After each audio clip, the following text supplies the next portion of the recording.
Students, welcome to Ascension classes. आज हम start करेंगे class 6th social and political life का 4th चैप्टर। अब इस 4th चैप्टर के नाम पे जाने से पहले हम याद करते हैं कि हमने 3rd चैप्टर में क्या पढ़ा था।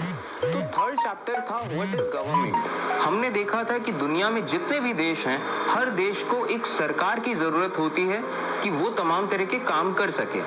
अब इस 4th चैप्टर में हम डिस्कस करेंगे कि किसी भी देश की जो सरकार है, कितना ज्यादा जरूरी है कि वो सरकार एक डेमोक्रेटिक सरकार हो।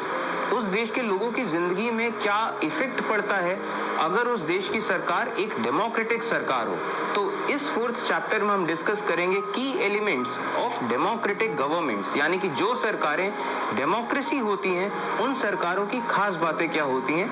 तो ये डिस्कस करेंगे हम इस चैप्टर में। तो सबसे पहले हम शुरू करेंगे साउथ अफ्रीका की कहानी के साथ, जिससे हम बेहतर तरीके से समझ पाएंगे कि डेमोक्रेसी क्यों जरूरी होती है लोगों के लिए, और हम देखेंगे कि लोग किन किन तरीकों से डेमोक्रेसी में हिस्सा लेते हैं। और हम बात करेंगे नीड टू रिजॉल्व कॉन्फ्लिक्ट के बारे में कि जहां पे भी टकराव की स्थिति पैदा होती है वहां किस तरीके से सरकार को चीजों को सुलझाना चाहिए।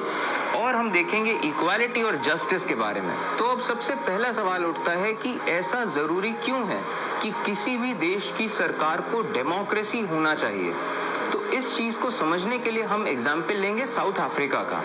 और मैं आपको पहले साउथ अफ्रीका की थोड़ी सी हिस्ट्री बताऊंगा, जो चीज आपके कोर्स में नहीं है, लेकिन ये चीज मैं आपको बताऊंगा साउथ अफ्रीका की हिस्ट्री, जिससे कि आप इस चैप्टर में लिखी हुई बाकी बातों को और अच्छे से समझ पाओ। जब आपको थोड़ा सा हिस्ट्री पता होगी तो आप झट से समझ जाओगे कि इस चैप्टर में क्या कुछ कहा गया है